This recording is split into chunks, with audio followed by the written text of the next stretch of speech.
Bonjour à tous, petit débrief de l'épreuve de maths, de bac, de terminale, spécialité qui vient de se terminer il n'y a pas très longtemps. Alors premier ressenti, classique, pénible pour un prof, pénible à faire, trop, voilà. Il y a des moments où on est un peu content, il y a de la réflexion un tout petit peu, puis on retombe vite sur des trucs de contextualisation un petit peu artificiels que nous on n'aime pas trop. Donc, je ne sais pas si vous avez apprécié ceux qui l'ont fait. Donc il y en a parmi vous qui l'ont fait, qui ont envie de savoir un peu comment ça s'est passé et tout ça. Alors bien évidemment, je ne vais pas vous faire un corrigé complet, précis, ça serait beaucoup trop long. Mais on va le survoler un petit peu. Et puis il y en a qui se serviront peut-être de cette vidéo là pour le passage de l'épreuve demain. Alors il y avait un exo 1 qui était un exo de proba. Alors, je vais l'écrire tout de suite. Voilà, exo 1. On va écrire les grandes lignes, hein, les trucs un peu importants. Exo 1, proba. Voilà. Il y avait un contexte a priori intéressant. Alors, ça parlait de bateau qui relie deux ports de la Méditerranée. Voilà, petit bateau Tarifa-Tanger ou Alger, ou, je sais pas. Bref. Et puis, bon, bah, fallait comprendre qu'on pouvait réserver un emplacement véhicule ou pas, et puis une cabine ou pas. Voilà. Et donc, c'est une situation d'arbre classique. On pouvait répondre à la question 1A sans même faire l'arbre. C'était de la lecture de l'énoncé. La 1A nous donnait, par exemple, 0,75. Voilà. 0,75. Pas très dur d'aller repérer cette information. C'était P2C. 0,75, c'est pas très dur d'aller vérifier cette information dans l'énoncé. Puis après, ça y est, on a un arbre, voilà, classique. Donc ça, c'est la 1B. On nous demandait de recopier l'arbre. On avait un arbre avec donc du V et du V bar. Est-ce que j'ai réservé voiture ou pas voiture, véhicule ou pas véhicule, cabine ou pas cabine, cabine ou pas cabine. Et puis quand même, là, on se dit c'est pas l'arbre non plus le plus ultra classique parce qu'on ne remplit pas toutes les branches. Il y a ces branches-là sur lesquelles il n'y avait pas de pointillés, sur lesquelles il ne faut rien mettre parce qu'on n'en sait rien. Et en dehors de ça, tout se passait plutôt bien. Vous saviez remplir ça, ça. Alors voilà, P2C qu'on vient de donner, on ne l'utilisait pas pour cette question. Hein. C'était d'autres valeurs qu'il fallait mettre. Donc là, on avait du 0,7, 0,3, voilà. Et puis là, on avait du 0,8, 0,2 et c'est tout. Et en fait, le 0,75 de la question 1A, il est caché via les probas totales dans ces deux issues-là. Hein. Mais finalement, on se dit, oh là là, ça va démarrer avec un exo où il y a l'inconnu, il y a X, tout ça, ouais, comment je vais faire? Mais ça n'intervient que très tard, cette histoire d'inconnu, parce que finalement, bien que l'arbre soit incomplet, on arrive à faire plein de petites questions, même quand on n'est pas hyper à l'aise. Ça se fait plutôt bien. Par contre, il fallait connaître sa formule de la proba conditionnelle, bien sûr. Pour la 2, calculer la probabilité qu'une famille réserve un emplacement. Donc c'est la 2, un emplacement pour un véhicule et une cabine. Donc ça, c'était une intersection. Hein. Et une cabine. Donc ça, c'était emplacement véhicule et cabine. C'est quoi? C'est ça fois ça, il n'y a pas de problème, 0,24. Voilà. Et puis la question 3. La question 3, la petite phrase d'introduction, voilà, assez classique. C'est-à-dire, une famille a réservé une cabine. Point, je le sais. Donc c'est sachant cabine. Je prépare le sachant cabine. Eh bien, déterminer la probabilité qu'elle réserve un emplacement pour un véhicule. Donc, il s'agissait de P de V sachant C. Voilà ce qu'on vous demandait en question 3, donc le retournement classique. Donc, il s'obtient en faisant du P de V inter C sur P de C. Et il se trouve que c'était les deux probas qu'on vous avait demandé de calculer avant. Donc, il y avait une petite division à faire. Et ça nous donnait 0,32 pile, 0,32 avec la petite division classique. Et donc pour l'instant, pas d'histoire d'inconnu, de X à poser, il n'y avait pas de problème, tout s'enchaînait très facilement. C'est là où il y a eu un tout petit peu de réflexion sur l'arbre, là, mais pas non plus très compliqué, parce qu'on vous demandait P de C sachant V bar. P de C sachant V bar. Justement, c'est le trou là. C'est le trou P de C sachant V bar. Donc, il prend trop de place, mon arbre. Il prend trop de place. Il efface un petit peu. C'est barres. Voilà, il a 0,7. Et ben, P de C sachant V bar, on commence par la petite formule du sachant que, c'est-à-dire V bar inter C divisé par P de V bar. Voilà, P de V bar, il n'y a pas de problème, on le connaissait. Par contre, P de V bar inter C, on ne connaît pas, c'est cette issue. Mais cette issue, elle se retrouve facilement grâce au proba total. On sait que P de V inter C plus P de V bar inter C, ça fait P de C. Donc c'est une sorte de mini-équation.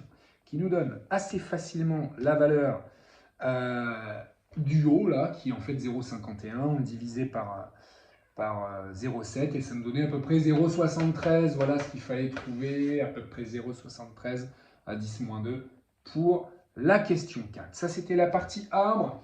Donc voilà, du classique, même si dans sa structure, voilà, c'était un peu différent d'habitude. Et puis un petit contexte finalement qui était pour l'instant pas... Voilà, qu'on n'a pas exploité au maximum. On va l'exploiter beaucoup plus dans la partie B, ce contexte du bateau, voilà, parce que là, maintenant, on s'intéresse à ce qu'on peut payer en plus, parce que le bateau, ça coûte, mais il y a aussi des petits extras. Alors là, bon, disons que voilà, voilà, on part un petit peu d'un point de vue du contexte, on est un peu noyé dans les informations. On vous dit qu'il y a des trucs qui s'appellent des suppléments, et en plus des trucs qui s'appellent des suppléments, il n'y avait plus de mots disponibles. Ils se sont dit qu'est-ce qu'on va pouvoir inventer? On va appeler ça des extras. Donc il y a du supplément et des extras. Et donc ça, eh ben, c'est de l'argent qu'on peut payer en plus. Voilà. Et ça va donner deux variables aléatoires qui sont grand X pour les suppléments et grand Y pour les extras. Et puis donc on lit tout ça, on se dit ouais, d'accord, d'accord. Et là, en fait, on nous donne tout. On nous donne les variables aléatoires, c'est-à-dire qu'on n'a pas le travail de constitution de la loi de probabilité de grand X, alors qu'on pourrait le faire, parce qu'on vous donne les infos en disant que c'était 100 € pour une cabine, 70 pour un véhicule, on vous donne ça, mais finalement on vous donne le tableau. Donc on n'a pas grand-chose à faire de la lecture de cet énoncé, qui sert un peu à rien, quoi. Hein, donc il fallait filtrer l'information, beaucoup d'informations pour rien là-dedans. Hein. Parce qu'on vous donne le tableau loi de proba, quoi. On vous donne un tableau, donc ça c'est la partie B. Voilà. Vous avez la loi de X qui est écrite ici. On retrouve d'ailleurs les valeurs qu'on peut comprendre par la compréhension du problème. C'est-à-dire que j'ai pu avoir réservé rien du tout, ou alors un véhicule, un emplacement véhicule, ou alors un emplacement cabine, ou alors carrément les deux, véhicule et cabine. Et en fait, c'est ce qui correspond à ces différents chiffres que vous voyez là. Par exemple, ça veut dire que j'ai choisi cabine et véhicule. Ok, donc vous avez les probas qui sont en dessous là, que je me flemme d'écrire. Elles sont ici, hein, ça c'est les probas. Et là, donc c'est les pays, et là vous avez les xi. C'est la variable grand X. On vous demande de calculer l'espérance et la variance. Donc l'espérance, il n'y a pas trop de problème. Vous allez me faire ça fois ça, plus ça fois ça, plus ça fois ça, plus ça fois ça. Ok, et ça va vous donner 96.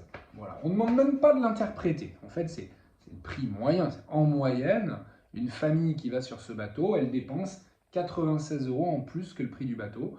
Voilà, selon si elle a pris des extras, des suppléments, tout ça. En moyenne, c'est ce qu'elle dépense en plus. Et puis, il y avait la variance. Et là, la variance, on ne vous demandait pas... Il n'y avait pas de précision sur comment vous l'obtenez. Est-ce que vous balancez ça dans votre calculette et on vous la donne? Donc, c'est pas explicite. Donc, quand c'est pas explicite, on le fait à la main. Voilà. Donc, il y a une définition de la variance qui n'est pas forcément la plus simple à utiliser pour la calculer. Puis sinon, il y a cette petite formule de Koenig qui vous permet, donc en écrivant que c'est l'espérance de la variable x carré moins l'espérance de x au carré, voilà, qui nécessite de rajouter une nouvelle ligne dans le tableau qui sera la ligne des xi carrés, d'accord, où on va mettre en fait toutes ces valeurs au carré. Donc là on avait 4900, là on avait 10 000, là on avait je ne sais plus trop quoi qui est le carré de 170, ok. Et ensuite, le calcul de la variance se fait en faisant l'espérance de la variable x carré, dont le support, dont les valeurs sont ici. Donc on va faire du ça fois ça, plus ça fois ça, plus ça fois ça, plus ça fois ça. Et puis on va retrancher l'espérance de x au carré. Bref, tout ça, ça nous donnait 3114. Ah oui, mais en plus on voulait donner les valeurs. Donc s'il y avait un moment une petite erreur de calcul, une mauvaise lecture de ligne, on avait une indication sur là, j'ai dû louper une étape où j'ai oublié, ce qui arrive souvent, c'est qu'en fait on oublie de retrancher ça, on est lancé là-dessus, on oublie de retrancher ça. Bon bref, on est arrivé à retomber sur nos pattes. Voilà. Alors ensuite, on nous donne encore une nouvelle variable, parce que ça c'est grand X et Y. Alors il n'y a pas de tableau, on vous donne carrément l'espérance et la variance. Voilà, c'est tout. Hein, pour Y, c'est ces extras qui sont en plus, c'est-à-dire, comme on vous le dit, les repas, les boissons, les choses comme ça, les petits jeux. C'est Y, on vous donne E de Y, on vous donne V de Y. Et on vous dit, ok, X et Y sont indépendantes. Donc ça, on sait très bien à quoi ça va nous servir. Ça va nous servir certainement pour une somme de VA où on va devoir utiliser la variance. Ok, mais en attendant, on est sur une question où il y a en 2A une nouvelle variable aléatoire. Je crois que je n'ai plus du tout besoin du tableau. Je vais l'effacer. La question de 1, c'était de démontrer déjà que le grand Z, c'était 0,6 x plus y. Alors, il n'y avait pas grand-chose à dire. C'était de la compréhension de l'énoncé. voyez? Et donc ça peut être rédigé en phrases, ça peut être rédigé aussi sous forme de schéma pour expliquer finalement chaque élément de la constitution de grand Z. C'est quoi grand Z? On lit l'énoncé, c'est la variable aléatoire qui à chaque famille associe le montant total pour les suppléments et les extras. Donc là, on comprend la somme, x plus y. Ben oui, c'est en fait ce que je vais payer comme supplément et ce que je vais payer comme extra. Et bien évidemment, je fais la somme des deux. Et ce qui paraît anodin, mais qui n'est pas si simple que ça, c'est qu'une somme de VA, rappelez-vous, une somme de VA, c'est vraiment toutes les combinaisons possibles entre les valeurs de X et les valeurs de Y. D'accord? C'est ce qui correspond, en fait, intuitivement à ce qu'on fait quand on fait une somme de VA, c'est la somme pour avoir mon montant total. Donc ça, c'est, je dois expliquer par des flèches, par exemple, que je fais la somme du montant des suppléments et du montant des extras pour avoir la somme totale. Mais alors il y a ce 0,6. Mais pourquoi c'est quoi ce 0,6? Mais parce qu'on vous disait qu'il y a une réduc. Il y a moins 40%. Donc ça, il fallait dire, c'est immédiat, oui, le 0,6, oui, d'accord, c'est moins 40%. On est quand même obligé de l'expliquer, parce que sinon, il n'y a pas grand-chose à expliquer. On va pas juste dire, ouais, j'ai fait la somme parce que j'ai fait le total des deux types d'extra, quoi. D'accord? Donc ça, il fallait passer par un CM, expliquer quand même que c'est 1 moins 40 sur 100, que c'est le coefficient multiplicateur relatif à une baisse de 40%. En effet, ça fait 0,6. Coefficient multiplicateur, donc je multiplie. Voilà, bon, voilà, justification rapide. Et on va travailler sur E de Z et V de Z. D'accord? Là encore, elles sont données. Là encore, elles sont données. Donc là, c'est la 2B. Donc il n'y a pas grand-chose à écrire, mais il faut l'écrire joliment, parce que si elles sont données, vous voyez, si vous écrivez ça sans aucune justification, c'est pas beau. Hein. La justification pour l'espérance réside dans la linéarité de l'espérance. Donc nous n'avons pas encore les consignes de correction, mais quand même, selon moi, il faut quand même citer la propriété qui vous permet de passer le 0,6 devant le E, d'accord? Et puis aussi de découper votre E de x plus y en E de x plus E de y. Et sans besoin d'indépendance des deux variables x et y. Vous voyez, le 0,6 va passer devant, ok? On aura 0,6 fois l'espérance de x plus y. Et l'espérance de x plus y, c'est l'espérance de x plus l'espérance de y. Et là, on écrit un joli par linéarité. Ok? Et quand on fait le calcul, on tombe sur ce qu'il fallait trouver. Et enfin, pour la variance, c'est un peu la même chose, parce qu'on va découper. Mais alors attention, il y a une subtilité. Pareil, comme on vous donne la réponse, mais il y en a plein qui n'auront pas la même chose et ils feront plus attention et diront « Ah oui, c'est vrai, la variance, il y a un truc particulier à faire. » Ben oui, le truc particulier, c'est que quand on va écrire, comme tout à l'heure pour l'espérance, ceci, en fait, il y a deux trucs particuliers. Enfin, il y a d'abord, il faut se débarrasser de ce 0,6 qui va passer devant. Mais attention, c'est une linéarité un peu spéciale, c'est pas linéaire. D'accord? Le 0,6 devient 0,6 au carré. Donc oui, on peut passer le truc devant, mais on le met au carré. Ok? Et enfin, le v de x plus y, là aussi, c'est v de x plus v de y. Mais en fait, on a beaucoup de chance, parce que c'est pas toujours vrai, ça. C'est vrai quand les variables sont indépendantes. Donc c'est ça qu'il fallait dire. v de x plus v de y, certes, mais pourquoi? Eh bien, parce que x et y sont des variables indépendantes. Heureusement qu'on vous le dit, sinon on ne sait rien du tout, en fait. Vous avez fait ça, on ne sait pas. Ok? Et ça fait donc le résultat qu'on devait trouver. Super. Et puis ensuite, la question 3. Question 3. Eh bien, ça y est, on est parti sur un truc qui est maintenant très fréquent. Voilà, alors là, c'est vraiment la mode. C'est de plus en plus fréquent qu'on travaille sur ces variables aléatoires moyennes ou fréquentes. C'est surtout moyenne d'ailleurs, hein, ou somme. Mais là, vraiment, c'était la variable aléatoire moyenne, Mn, qui est donc le Z1 plus Z2 plus etc. plus Z3 jusqu'à Zn, le tout divisé par N. Qu'est-ce que ça veut dire? Eh bien, il fallait comprendre déjà que Zn, enfin Zi, c'est une variable aléatoire égale au prix total dépensé par la ième famille. Alors la première famille que je prends là, elle dépense Z1. La deuxième famille, elle prend Z2. Et je me constitue un échantillon de familles, comme ça. J'ai N familles, et je regarde chacun, tiens, le numéro 7, il a dépensé Z7. D'accord? Alors je fais la somme de tout ce qu'ils ont dépensé, là, toutes les familles que j'ai sélectionnées, je le divise par le nombre de personnes, et ça me crée une moyenne. Vous voyez? Ça s'appelle une variable aléatoire moyenne. Voilà. Et puis, il faut retrouver un peu des résultats qui sont, pour moi, des résultats de cours. Et là encore, elles sont données, quoi. Donc, il ne peut rien vous arriver, mais vraiment rien du tout. Vous ne pouvez même pas faire l'erreur de calcul. On vous donne la réponse. Alors, E de Mn, je ne vais pas refaire la démarche en entier parce que ça me fatigue.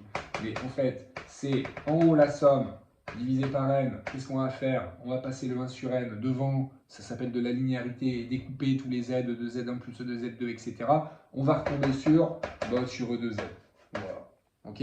Alors, Les justifications, c'est par linéarité de l'espérance, et aussi parce que tous les ZI suivent la même loi de probabilité. Ok? Et pour la variance, eh ben, ça ressemble beaucoup, mais là encore, il y a le danger du sur n, là, hein, c'est un 1 sur n fois tout ça, et le 1 sur n, quand je le passe devant, il va devenir au carré. Donc j'aurai un 1 sur n carré fois n fois la variance de grand Z, puisque là, bah, en fait, c'est qu'elles sont toutes indépendantes. Ça aussi, on vous le dit, les ZI, elles sont indépendantes. Donc V de Z1 plus Z2 plus Z3, etc. Ça fait V de Z1 plus V de Z2 plus V de Z3, etc. Ok, l'indépendance. Et voilà, et donc là, on avait un n qui traînait hein, en bas, hein, d'accord, hein, ça faisait 1728 sur n, voilà, pas de problème. Et puis, on enchaîne sur une grosse question de Chebyshev, là, un peu toujours la même chose désormais, qui était ça, 114, Mn, 126.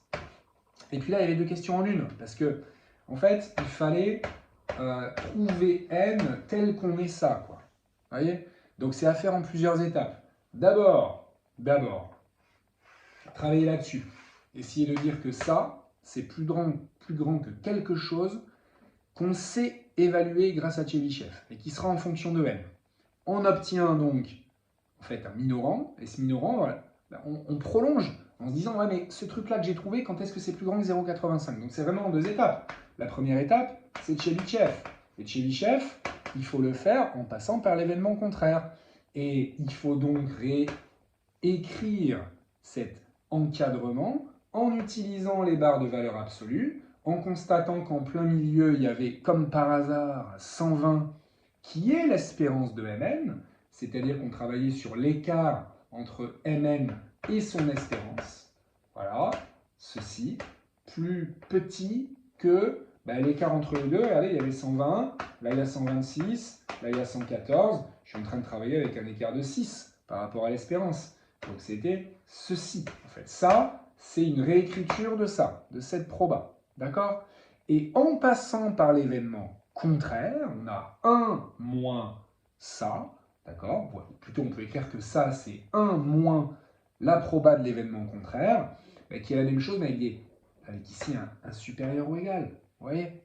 D'accord? Et ça, on sait l'évaluer. Ça, celle-ci, là, eh ben, on sait dire qu'elle est plus petite que V de Mn sur 6 au carré.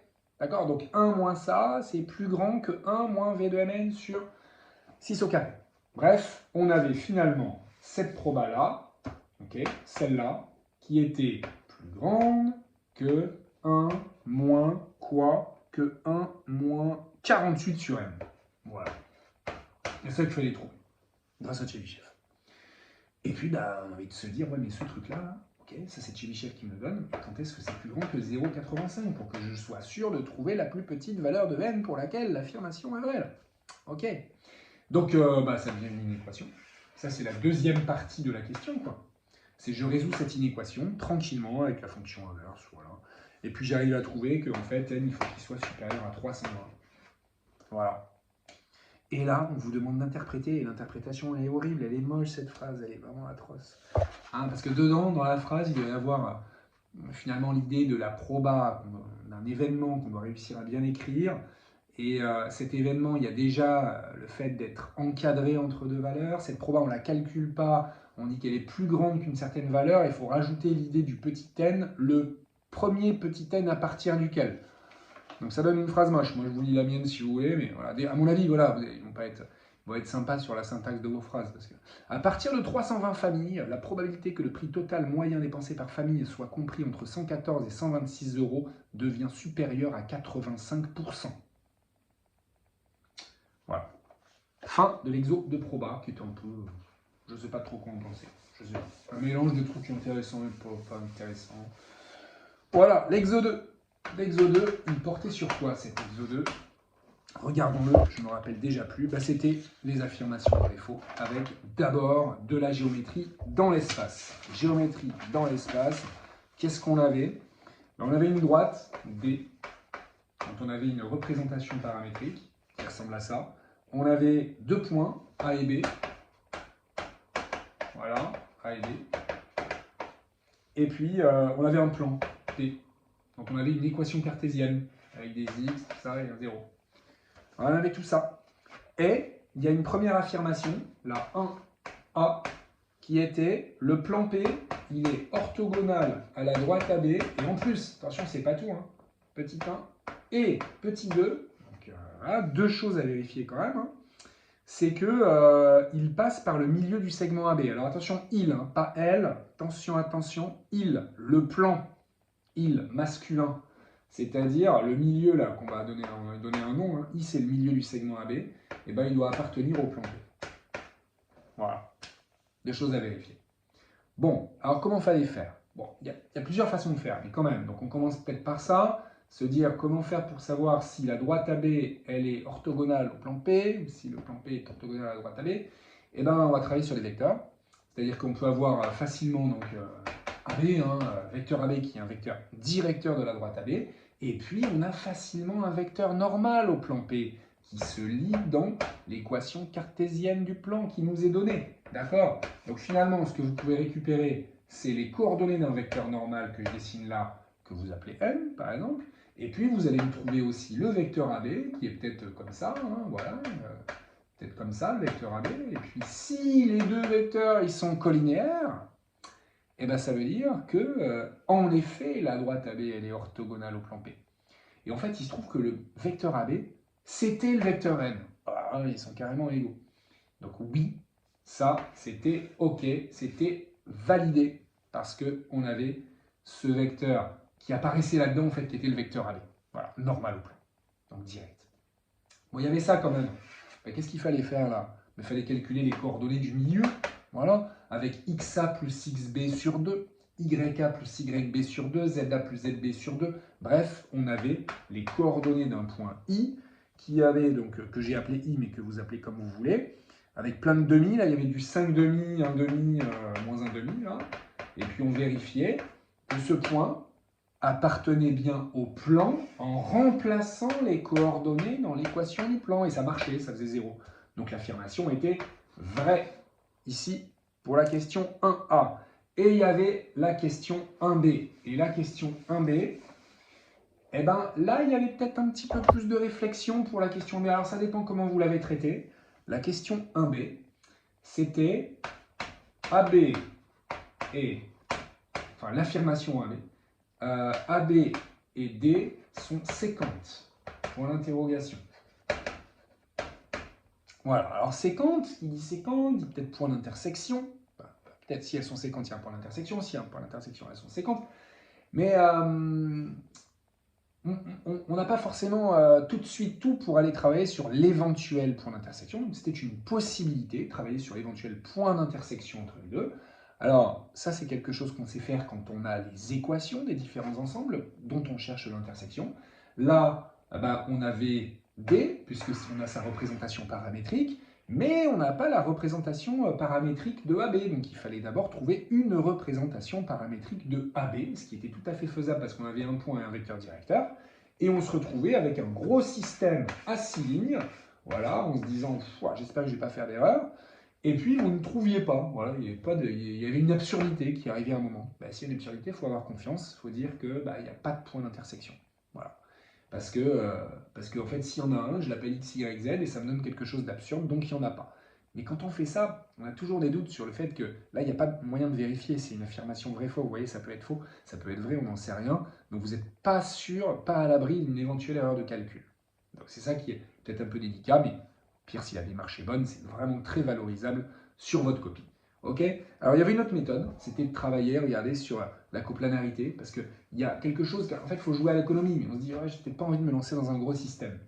On se dit, ok, AB et D séquentes. Déjà, on va évacuer quelque chose. Regardez, si AB et D, elles sont parallèles, stop. D'accord, l'exo, il s'arrête. Et c'est facile à tester, AB et D parallèles, parce que là-dedans, vous avez un vecteur directeur de D. Et là, vous avez donc un vecteur directeur de la droite AB, c'est AB. Donc, on regarde ces deux vecteurs, et on regarde s'ils sont collinéaires. Si les deux vecteurs sont collinéaires, ça veut dire que vos droites, elles sont parallèles. Donc, les droites, elles ne sont pas séquentes. Vous voyez? Okay, et même si elles sont confondues, elles ne sont pas séquentes. Hein, et oui. Donc, finalement, on dit, ça, c'est peut-être sympa de faire ça. Mais le problème, c'est qu'évidemment, ça ne marchait pas. C'est-à-dire qu'en fait, elles ne sont pas parallèles. Donc, l'exo, il doit quand même continuer Mince, dommage. Et donc, il doit continuer avec de la recherche de coplanarité. Ok, elles ne sont pas parallèles. Si elles sont coplanaires, alors c'est bon, elles sont séquentes. Et si elles ne sont pas coplanaires, bah alors stop, elles ne peuvent pas être séquentes. Donc, on teste le parallélisme, on voit que ça ne marche pas. On passe à la coplanarité. Et la coplanarité entre ces deux droites, c'est quoi? Eh bien, c'est de travailler sur 3 vecteurs et regarder s'ils sont coplanaires. Donc là, on a un vecteur ici directeur de la droite qui s'appelle U. Donc, ça va travailler sur U. Et puis sur AB, bien sûr. Et puis, il nous fallait un troisième vecteur. Et le troisième vecteur, ben, je prends un point de la droite AB et un point de la droite D que j'obtiens par lecture de sa représentation paramétrique. Vous voyez? Donc là, ce point-là qui apparaît là-dedans, je peux l'appeler D par exemple. Et voilà mes 3 vecteurs. Je teste leur coplanarité. D'accord? Et il se trouvait qu'en fait, ils n'étaient pas coplanaires. La coplanarité, hein, c'est que l'un des 3 vecteurs s'écrit alpha fois le deuxième plus bêta fois le troisième avec un couple alpha-bêta de réel. Et si je trouve ce couple, ben c'est bon, ils sont coplanaires. Et si en fait je ne trouve pas ce couple, mais parce qu'en fait cette hypothèse me conduit à une absurdité que je verrai par la résolution de mon petit système, alors elles ne sont pas coplanaires. Voilà, donc c'était les 2 possibilités. Et enfin, la petite question de l'angle. Alors voilà, hein, qui peut s'oublier. Hein. Donc là, j'efface tout le reste, on n'en a pas besoin. La question de l'angle, on dit direct, là, on a un troisième point, C. Donc en fait, on a 3 points, on a A, on a B, on a C. On a les coordonnées de chacun des points, là. Ok. Et là, direct, on vous dit, tiens, moi, tu me donnes la valeur de l'angle ACB. Donc là, il fallait se rappeler de la technique. La technique, alors déjà, un petit schéma pour ne pas se planter, d'accord? Bah, la pointe est sur le C, donc l'angle ACB, c'est ça. Et on va aller travailler, c'est cet angle-là hein, qui nous intéresse, d'accord? Il n'est pas orienté, on s'en fiche, parce qu'en fait, c'est le cosinus sur lequel on va travailler, donc il n'y a pas de problème d'orientation. Et il fallait savoir qu'il fallait se lancer dans le calcul d'un produit scalaire, sans se tromper, c'est pas ABAC, hein, d'accord? C'est au point C, c'est le point C qui m'intéresse, c'est le point de connexion là, des deux segments. Donc CACB, il fallait que je calcule de manière différente. D'abord, par le calcul via les coordonnées, c'est-à-dire coordonnées du vecteur CA, coordonnées du vecteur CB, je calcule mon petit produit scalaire tranquillement, et j'obtiens combien? Ben, j'obtenais un truc moche, là, 6,75. Voilà, j'ai même mis en décimaux, parce que c'était affreux, il y avait un mélange là dans l'énoncé de décimaux et de fractions. C'est ça, hein? Non. Ah non, c'est moi qui ai mis des fractions, mais il y avait des décimaux. Voilà, ils ont voulu mettre des décimaux et des décimaux. CB, d'accord, pardon, CACB, et ben on le calculer aussi d'une autre manière, qui est la définition, pour vous, la définition terminale, c'est-à-dire norme de CA fois norme de CB fois le cosinus de l'angle, donc ACB. Et donc je l'aurais écrit, si vous voulez, hein, CA fois CB fois le cos de l'angle qui m'intéresse, de ACB, de ACB, voilà. Et ça, et ben, ça se calculait avec la formule de la norme, parce qu'on venait d'avoir les vecteurs CA et CB, donc formule de la norme aussi. On calculait le produit des deux, ça faisait combien? Ça faisait, je n'ai même pas écrit, 4,5 fois 4,5, voilà, 4,5 au carré.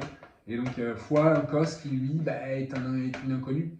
Mais on a calculé 2 fois la même chose, on a calculé le même produit scalaire de 2 manières différentes, donc ça donnait une équation. Voilà. Le cos de l'angle qu'on voulait était égal à ça divisé par ça. Et donc ça nous donnait un cosinus égal à 1 tiers. Voilà. Le cos de l'angle, que j'ai appelé alpha, était égal à 1 tiers.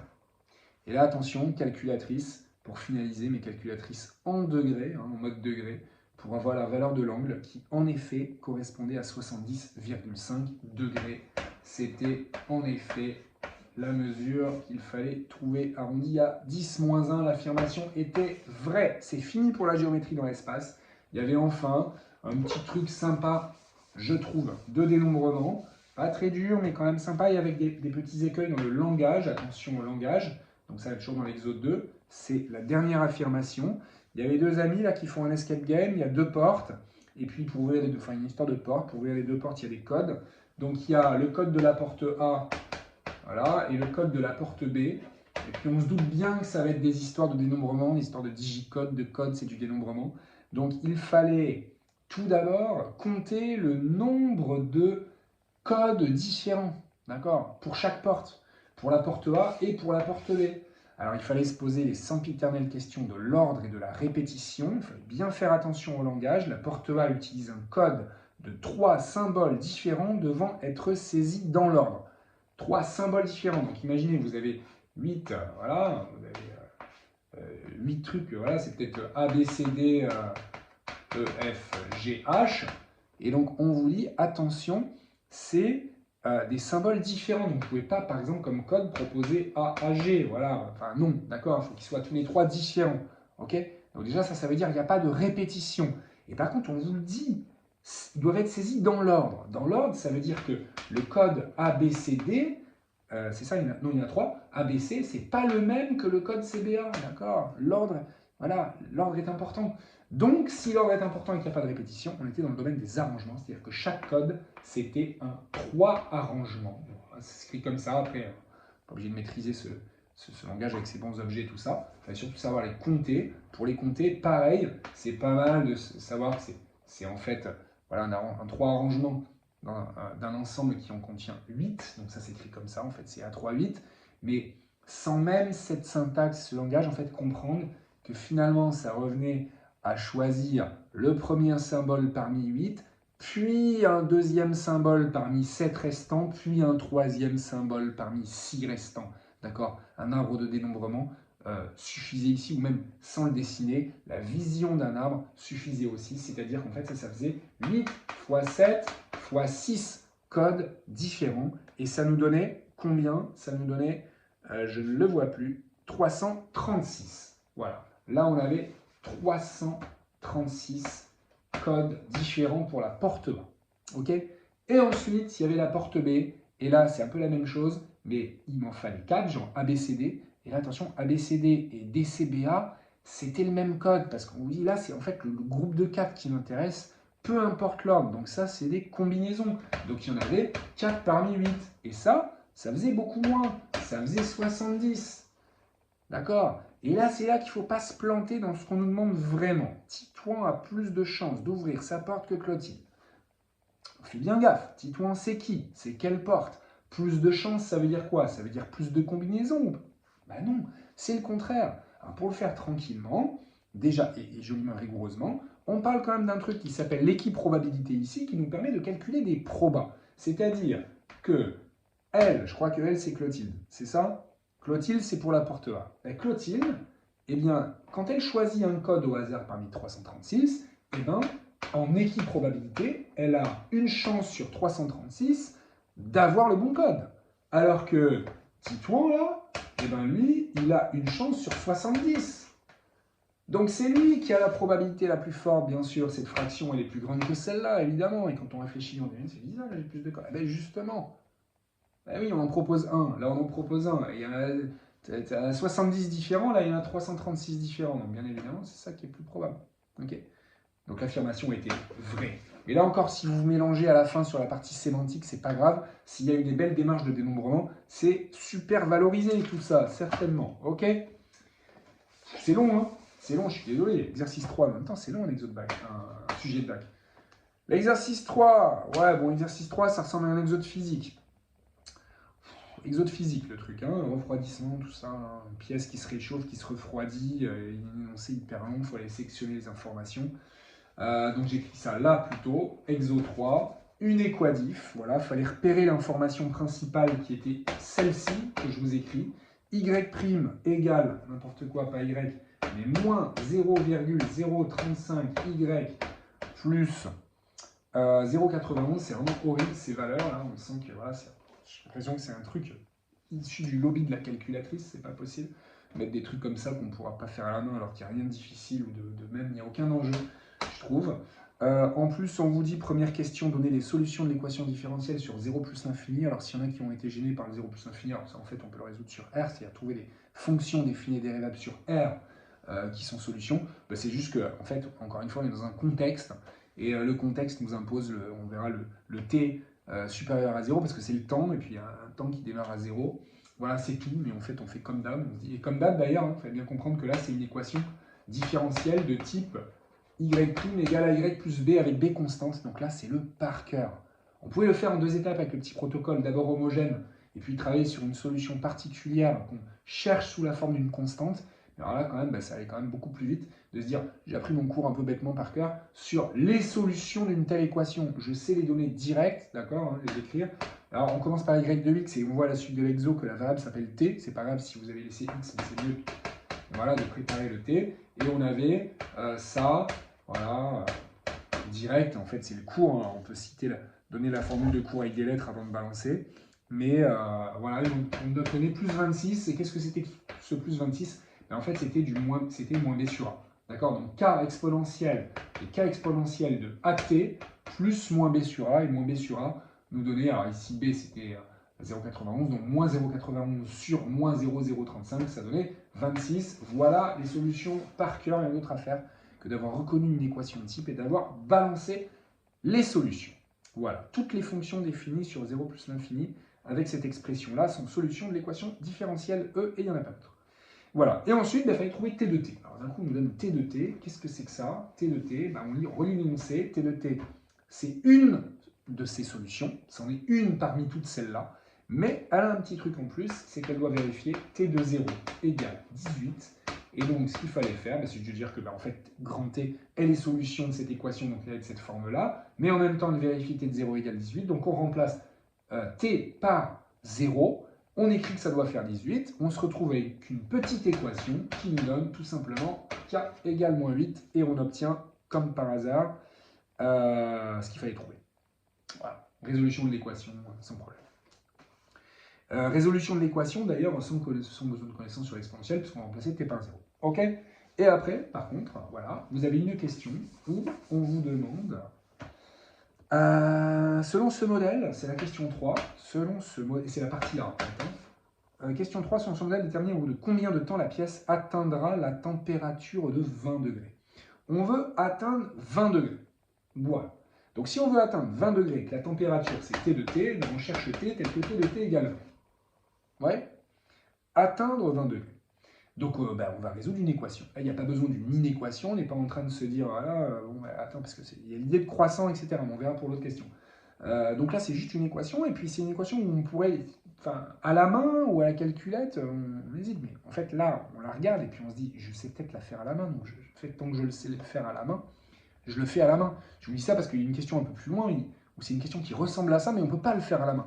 D'accord? C'est quand même embêtant quand c'est pas précisé. Mais là, vous dites, ça, je vais quand même essayer de le faire à la main, et on va voir qu'on va y arriver, parce que c'est 26 moins 8 exponentielle de moins 0,035t égale 20. Et puis stop, là, voilà, je n'ai pas envie de le faire. On va passer ça de l'autre côté, on va diviser par moins 8, et bref, au bout d'un moment, on va avoir une exponentielle de ça, là, égale une constante, qui était égale à 3 quarts d'ailleurs, 0,75, et puis on passe par le ln, et puis etc. Et puis on trouve une expression exacte, voilà, qui n'est pas hyper intéressante ici, mais en fait on trouve surtout 8,22. Voilà. On trouve t égale 8,22 si on arrondit à 10-2. On ne vous demandait pas d'arrondir, et on vous demandait de mettre ça en heures-minutes. Et ça, c'est des heures. Alors attention, on n'oublie pas, la conversion finale, on ne peut pas perdre de points. C'est-à-dire 8,22 heures, c'est pas 8 heures et 22 minutes.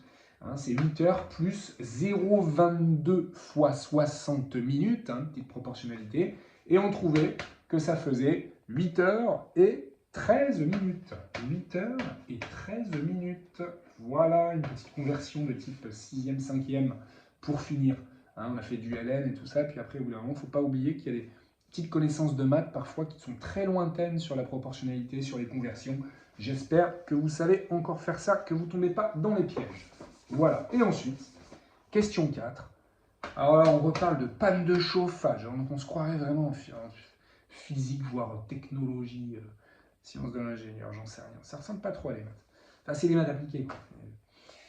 La panne de système de chauffage empêche de s'éteindre lorsque la température atteint 20 degrés. La température pourra-t-elle dépasser 28 degrés?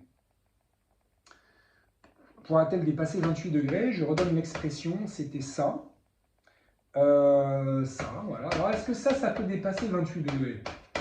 Ça, moi, qu'est-ce que je fais? Qu'est-ce que j'ai envie de faire? J'ai envie de faire la limite. Mais est-ce que la limite me donnera le fait que ça dépasse un jour 28 degrés? La limite, c'est ce qui se passe très très loin, à l'infini, d'accord? Oui, vous allez calculer la limite. Oui, vous allez me dire tranquillement, en commençant par ça qui tend vers moins l'infini, en plus l'infini, puis donc par composition, ça qui tend vers 0, puis par produit, ça reste 0, puis par somme, en effet, ça tend vers 26, et 26, c'est inférieur à 28. Oui, mais attendez, là, il y a une limite qui est à 26. En effet, ça ne va pas dépasser 28. Enfin, ça ne va pas dépasser 28. Mais non, ça va se rapprocher de 26 aussi près que l'on veut. Et vous avez déjà vu des suites, des fonctions où en fait la courbe elle fait ça, quoi. Donc en fait, ça va peut-être dépasser 1 milliard de fois la température de 28. Donc il y a une autre chose à dire, une autre hypothèse à vérifier pour être sûr que ça dépassera jamais 28. C'est la limite, certes, on a besoin de la limite, mais on a besoin aussi de la croissance de la fonction. Vous voyez, il fallait travailler sur la limite en disant qu'elle était inférieure à 28, strictement, mais aussi de rappeler que f est croissante, mais de le rappeler, mais ça a déjà été fait. Et bien c'est ambigu, c'est pas terrible. Donc au moins si on va chercher l'information, parce qu'on vous dit que de toute façon, c'est écrit où, c'est que la température de la pièce augmente progressivement, mais là on est de l'ordre de la pré-modélisation, vous voyez, donc c'est maladroit, je trouve, parce que si on veut vraiment bien le faire d'un point de vue mathématique, moi je trouve qu'on n'a pas le droit d'utiliser cette phrase, on doit vraiment aller prouver que f est croissante, c'est-à-dire la dérivée, et heureusement c'est pas très long, mais on pouvait dériver facilement petit f, elle s'appelle bien petit f? Non, il s'appelle t, n'importe quoi, c'est t.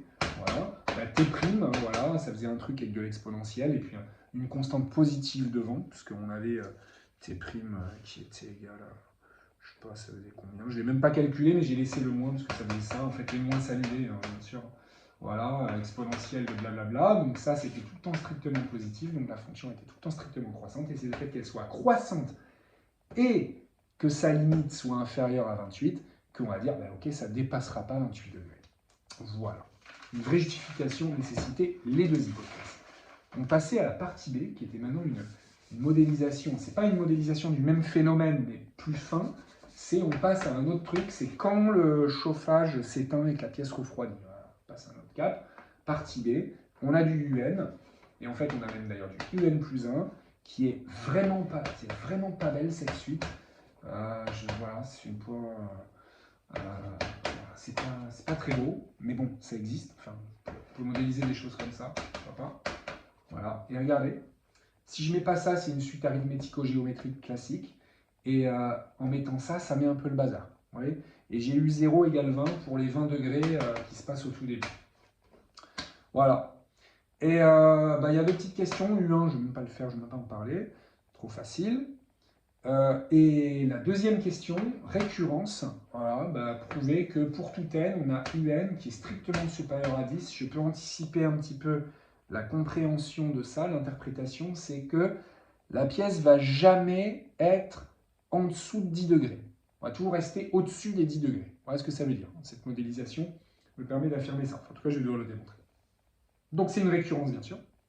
Initialisation, je vérifie que U0 c'est bien supérieur à 10, c'est le cas parce que U0 c'est 20. Et l'hérédité, vous voyez, on part de UN supérieur à 10, donc on va partir de ça en fait. Et puis on va progressivement essayer d'aller jusqu'à UN plus 1. D'écrire que UN plus 1 c'est supérieur à 10. Donc il y a deux petites étapes tranquilles où on multiplie par 0,965, puis, je dis bien puis, on ajoute 0,35, parce que ce sont des opérations délicates pour les inégalités, donc on les fait tranquillement étape par étape. Et une fois que j'ai fait ça, j'ai pas fini parce qu'il faut... Et oui, et d'ailleurs, une fois que j'ai fait ça, une fois que j'ai fait les deux là, vous voyez, j'atteins pile 10. Voilà, en fait, je suis sur 10. Donc je suis content, mais c'est pas encore UN plus 1. Vous voyez, il faut que je rajoute ça. Donc je le rajoute à gauche, je le rajoute à droite. Voilà, c'est vraiment ça qu'il faut que je rajoute. Mais moi, heureusement, ça va dans le bon sens.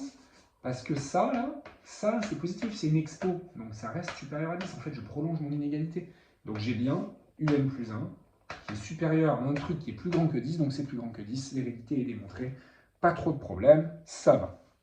Voilà. Alors la question d'après, elle est cadeau, parce qu'on vous fait admettre que la suite UN, elle est décroissante, et comme il se trouve qu'elle était minorée par 10, elle est décroissante et minorée, donc il y a un truc qui s'appelle le théorème de convergence monotone, qui vous dit que la suite converge. Voilà, d'après le théorème de convergence monotone. Voilà, et puis, c'est là où la question 4, on peut, voilà, c'est délicat parce que soit ça peut être un peu dur, soit c'est vraiment trop facile. Je ne sais pas comment ça va être rémunéré, cette question-là. Vous voyez, alors je vais remettre le truc, c'est que UN plus 1 égale 0,965 UN. Je vais écrire en petit. Voilà.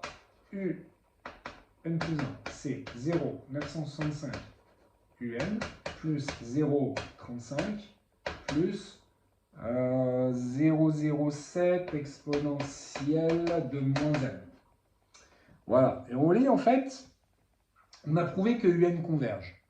Donc si on a prouvé que un converge, on a le droit de parler de sa limite, qui s'appelle petit l. Ok. Et on doit essayer de trouver une relation avec petit l. Voilà. Donc ça vous fait penser au théorème du point fixe pour ceux qui l'ont vu sous ce nom-là. En tout cas, la gestion des suites récurrentes de type un plus 1 égale f de un, qui sont explicitement citées comme ça dans le bulletin officiel du programme. Seulement celle-là, elle n'est pas vraiment de type un plus 1 égale f de un. Vous voyez, c'est maladroit dans la conception du sujet, parce qu'on n'est pas pile dans le cadre du programme. Donc oui, si on est aux frontières, on ne sait pas trop comment gérer ça, et ça ne devient pas beau. Parce que là, il y a vraiment un standard, voilà. Et si on veut le faire joliment, pour avoir le droit de passer à L égale f de L, eh bien, on a quand même besoin d'un truc qui est au cœur du programme aussi, qui s'appelle la continuité. Il faut que f soit continu en L, et en L, on ne sait pas où il est, mais continu sur un truc, un intervalle dans lequel L peut être. Vous voyez, donc c'est quand même un truc normalement un peu fin, ça. Et alors que là, bon, bah, en fait, comme c'est à la frontière, le truc vu et pas vu, on ne sait pas trop comment vous le faire faire. Là, honnêtement, voilà, je pense qu'en disant juste que ça tend vers L, ben oui, parce que c'est un plus 1. Donc un plus 1, un, ça tend vers la même limite. Si un converge, un plus 1 aussi est vers la même limite. Et que ça va... Voilà, j'ai du mal à le dire, mais ça va tendre vers 0,965L plus 0,35, d'accord? Et ça, eh bien ça, il faut que je calcule la limite. Vous voyez? Donc ça, quand n tend vers plus l'infini, moins n ça tend vers moins l'infini, exponentielle de moins l'infini 0 fois 0,07, 0. Voilà. En fait, c'est un passage à la limite de l'égalité que vous avez, qui est la définition de cette suite. Vous avez une relation, ici, vous avez un égal entre les termes, là, voilà, ça vous donne le passage au rang suivant. Et bien, vous faites tendre n vers plus l'infini, à gauche et à droite, et vous obtenez ça. Et donc, si vous aviez écrit en passant l'égalité à la limite, on obtient ça, avec un plus 0. Donc, L est solution de l'équation x égale blablabla, mais je pense que vous avez tous les points. D'accord?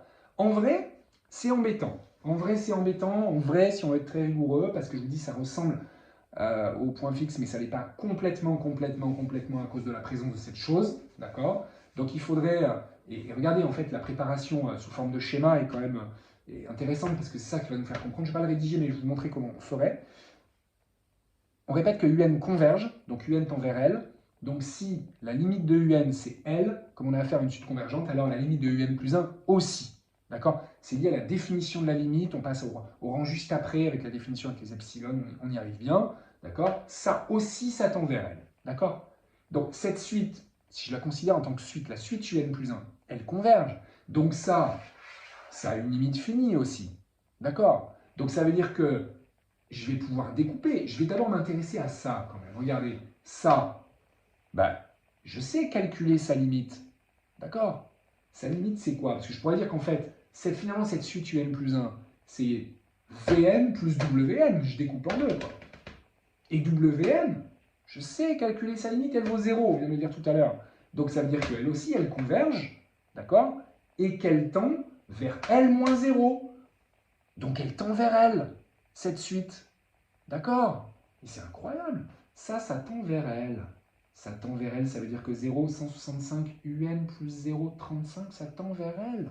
Ben oui, ça tend vers L. Mais en même temps, là, on a UN qui tend vers L. Donc on retrouve l'idée intuitive de 0,965 L plus 0,35 qui tend vers L. Faisons-le encore mieux. Regardez, découpons ça en disant que UN plus 1, c'est égal à un mélange de F de UN, que j'écris comme ça, plus G, et pas de UN, mais G de N. D'accord? G de N. Alors regardez bien, G de N, c'est facile, donc ça tend vers 0.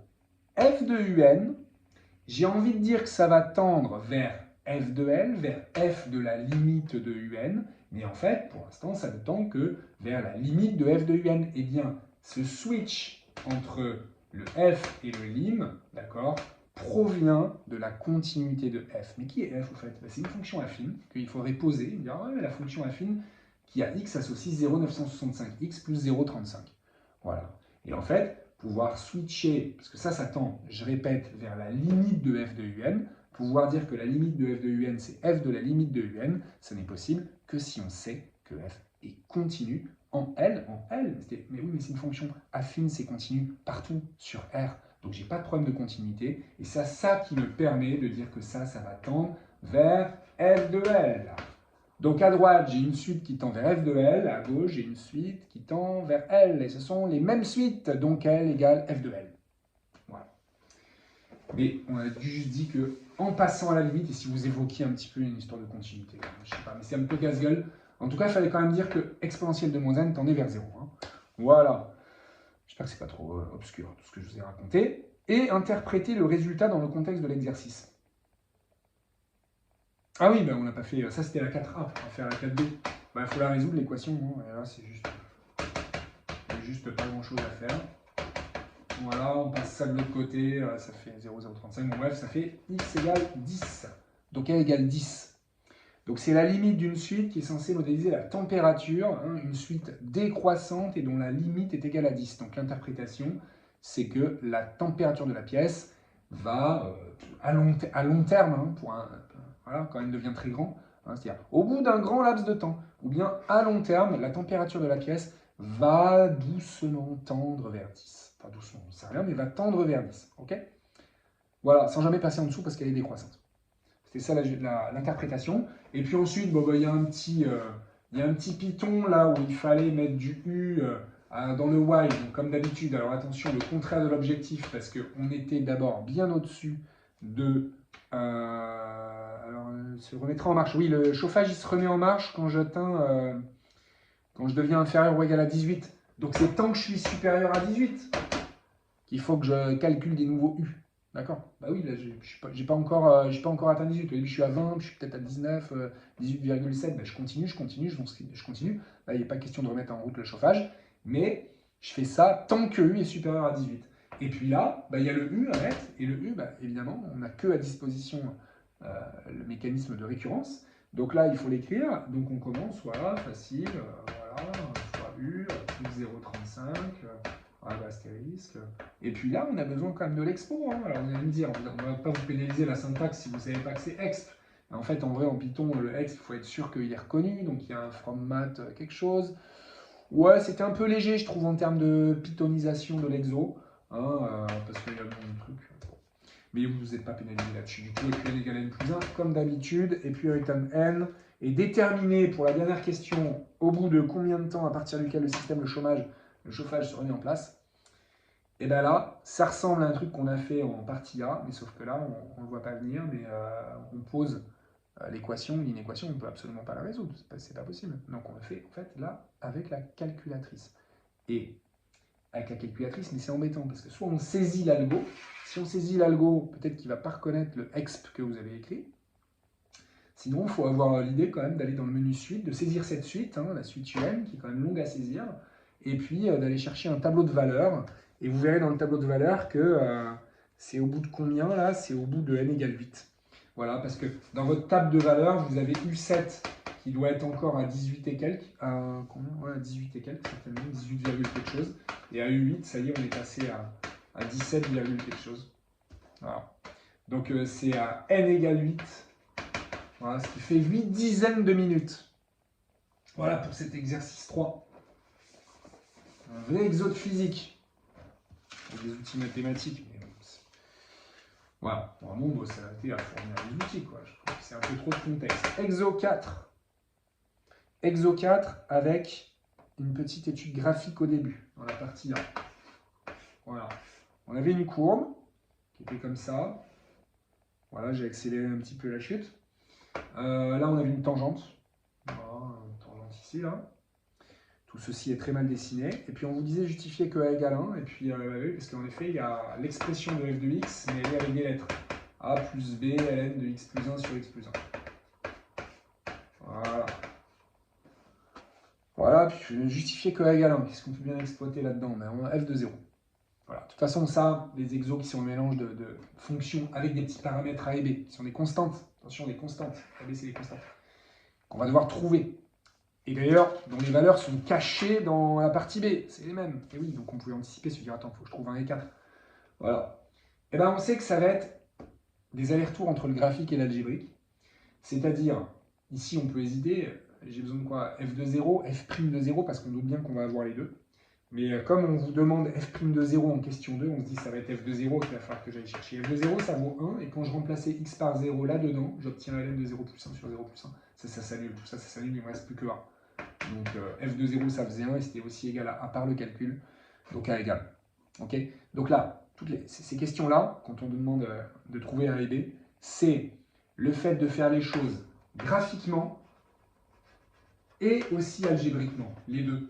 Et on calcule la même chose, mais de deux façons. Enfin, calcul. Du coup, on détermine, ouais, F de 0, on les détermine graphiquement, on les détermine algébriquement, et on est égal entre les deux. Pareil pour F' de 0, ce qu'on fera certainement juste après. Voilà.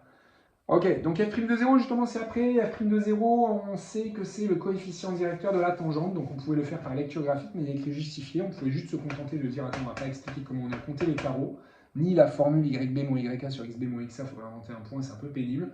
Donc vous me dites juste 4, voilà, parce que vous avez compté les carreaux, avancé de 1, parce que de toute façon, il n'y a qu'un point qui est donné dans l'énoncé explicitement, l'autre, il est par lecture graphique, donc ça va, quoi. Et on écrit ça, on écrit car c'est le coefficient directeur de la tangente, au point d'abscisse 0. Donc voilà, c'est trouver visuellement un coefficient directeur de tangente. Et puis B, f seconde de 1, on veut pas sa valeur, hors de question, parce qu'en 1, on est par là. D'accord? Et attention, c'est pas f', c'est f seconde. Donc là, c'est un lien avec la convexité. Attention, il faut se dire, attends, là, j'ai pas de tangente dessinée. Mais si j'imagine ma tangente, là, sur toute cette zone, ben, elle est au-dessus de la courbe. Plutôt, la courbe est en dessous de sa tangente en 1. Ça me semble évident ici. Ok? Mais c'est de l'ordre de la conjecture, on n'est pas vraiment sûr. D'accord? Mais on peut faire que ça, donc faisons-le. Mais c'est maladroit, c'est une conjecture. Hein. Ça m'embête, moi, d'utiliser donner le signe, quoi. Je veux dire, conjecturer le signe, j'aurais préféré. Hein. Alors, en 1, il semblerait que la courbe soit en dessous de sa tangente. Donc, il semblerait que la courbe soit, et que la fonction soit concave. Donc, si la fonction est concave en 1, alors f seconde de 1, c'est négatif. Concave en 1, par lecture graphique. Voilà ce qu'il fallait faire. Et ensuite, de la dérivation. Ah, de la dérivation. Bah, de la dérivation, pour aller ensuite calculer f' de 0. Donc, il fallait déjà bien identifier la forme de cette fonction. Voilà, le faire correctement. C'est-à-dire, c'est de la forme une constante plus une autre constante fois u sur v. Donc, la forme principale, finalement, c'est u sur v. Hein. Mais il y a des petits trucs qui le polluent. Alors, il y a un truc qui le pollue, mais qui va partir, qui va, en dérivant, faire 0, c'est le a, mais le b, il va rester, attention. D'accord? Donc, f', ça va donner 0, plus b, qui reste, fois bah, le u'v moins uv' sur v carré. Alors, le u'v, vous donnez 1 sur x plus 1 fois ln de x plus 1. Voilà, moins le uv', je suis en train de faire n'importe quoi, pardon. U'v, donc c'est 1 sur x plus 1 fois x plus 1. Pardon. Moins u fois v', et v' c'était 1. Voilà, et le tout sur v carré. Et puis là, on a le x plus 1 de x plus 1 qui s'en allait, ça faisait 1. Et il y a b qui était en facteur devant. Donc, voilà. Et le b, je peux le passer en haut, comme ça, et ça me donnait ce qu'il fallait trouver. B facteur d'un truc sur x plus 1 au carré. Voilà. En déduire la valeur de b, eh ben c'est ça qu'il va falloir que j'exploite. La valeur de f' de 0, que j'ai trouvé graphiquement tout à l'heure, qui valait 4. Donc, graphiquement, ça faisait 4. Et algébriquement, il faut que je remplace x par 0. Et vous voyez, en remplaçant x par 0, là, hein, c'est-à-dire en calculant f' de 0, j'obtenais mon ln de 0 plus 1, c'est ln de 1, ça vaut 0. Donc il ne me restait plus que 1 dans ma parenthèse, donc b fois 1. Et en bas, en remplaçant x par 0, 0 plus 1 au carré, ça fait 1. Donc je divise par 1, donc tout s'en va. Il ne me reste plus que b fois 1, c'est-à-dire b, et c'est fini. J'obtiens f' de 0 égale b, qui est égal à 4, b égale 4. Voilà. Ok, et en tournant la page, on s'aperçoit que c'est bon, on a les bonnes valeurs de a et de b. Voilà. Allez, partie D. Voilà, donc ça c'est un peu plus des maths, hein, ce qu'on est en train de faire, un peu plus de l'analyse. La partie géométrie de l'espace, c'était pas mal aussi. 1 plus 4 ln de x plus 1 sur x plus 1. On va essayer de réfléchir à la notion d'asymptote dont on vous parle. Il fallait montrer qu'il y avait une asymptote La droite d'équation y égale 1. Donc pour le montrer, bah, c'est une histoire de limite. Donc là, on ne vous précisait pas horizontale, verticale, mais il faut se dire, bon, bah, est-ce que c'est en -1? Non, parce qu'on parle après de la limite en -1. Puis il faut se dire aussi quand même que c'est y égale 1, ça c'est des droites horizontales. Hein, vous voyez, y égale 1. Y, ils ne bougent pas, ils sont à 1, leur donnée est toujours la même. Donc c'est en plus l'infini que ça se passe, forcément. Et il y a une forme déterminée, mais qui va être rapidement levée par une croissance comparée.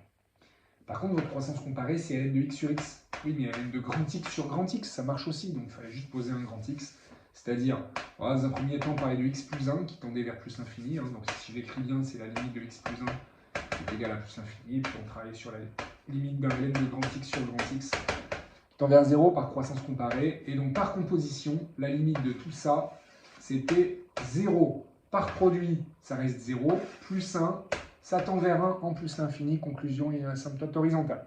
Voilà, c'était un calcul de limite, il fallait aller chercher sa croissance comparée. On vous demande ensuite de résoudre une inéquation 1 moins ln de x plus 1 supérieur à 0. Enfin, c'est un morceau de la dérivée, hein, vous avez vu après. Voilà, et donc ça, bon, bah, on va passer ça du bon côté, voilà. Voilà, puis on va prendre l'exponentielle, donc ça fait e exponentielle de 1, x plus 1. Là, il y a des équivalences et il y a de la justification, car exponentielle strictement croissante sur r.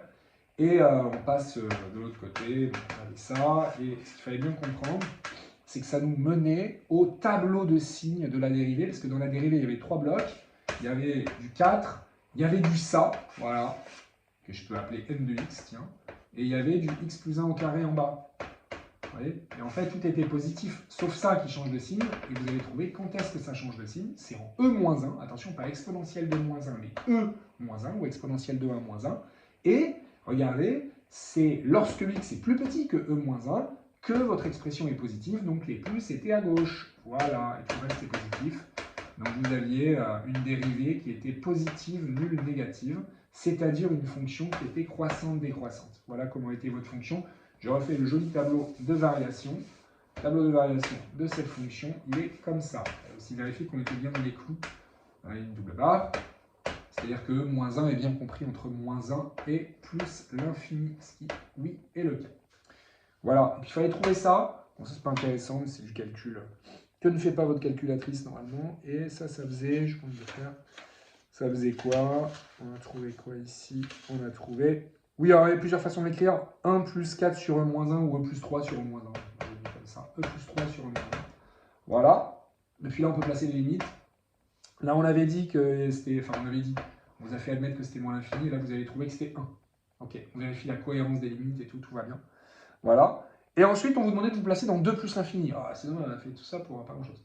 Donc, il fallait bien vérifier que 2 plus l'infini, en fait, 2, il est plus grand que ça. Ça, c'est à peu près 2,7 moins 1,7, donc 2 était là. Donc, on se concentrait sur cette partie, finalement, de la fonction. Et donc, si on se concentre là-dessus, on a besoin, je vais le refaire, je sais pas, on n'est que là-dessus, en fait.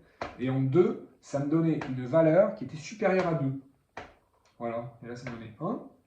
Pourquoi je vous fais ça? Parce qu'on vous demandait de faire un TVI, en fait, mais juste sur 2 plus l'infini. Il ne fallait même pas parler de ce qui se passait là. On vous demandait de vous focaliser là-dessus. Ça, on s'en fiche désormais. Ok?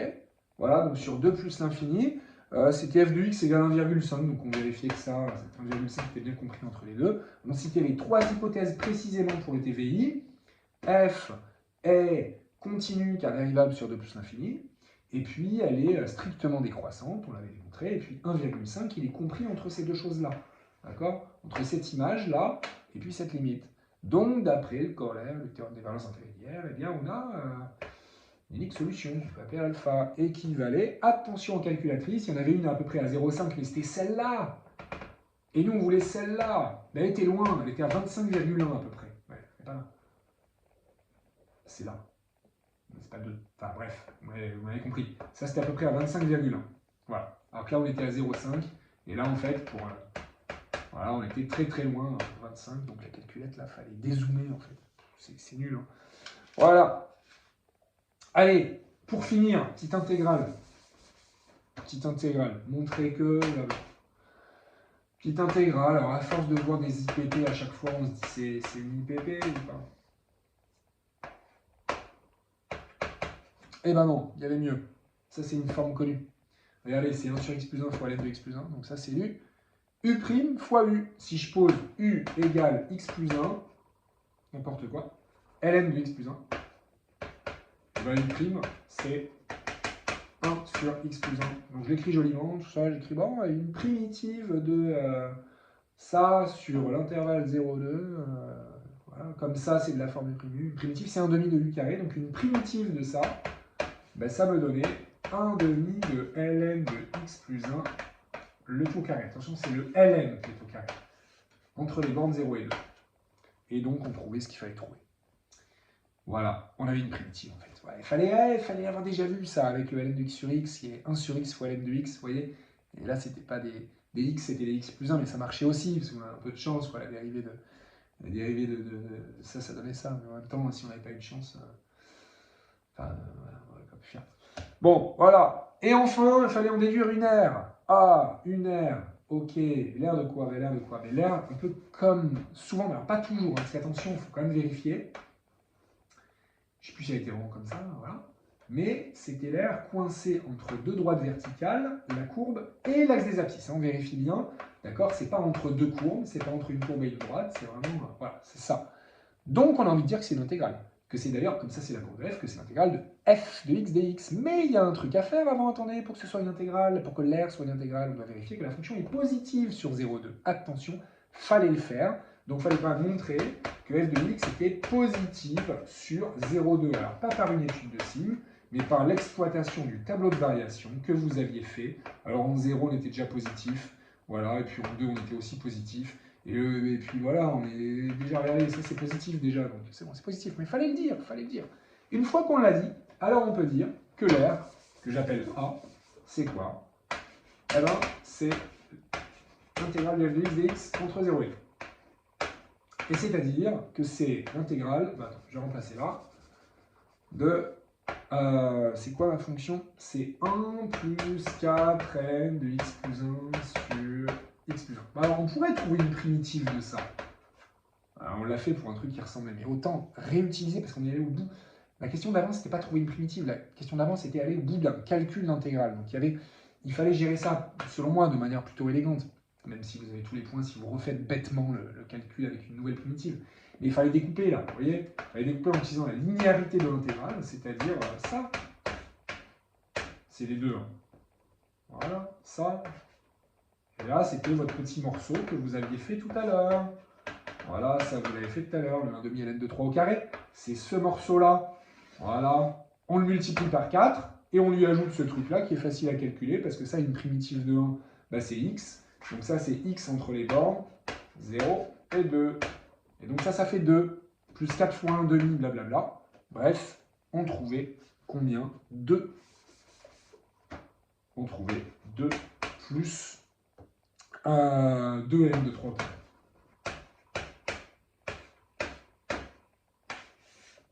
En unité d'air. Et c'est fini. Je sais pas quoi en penser de ça.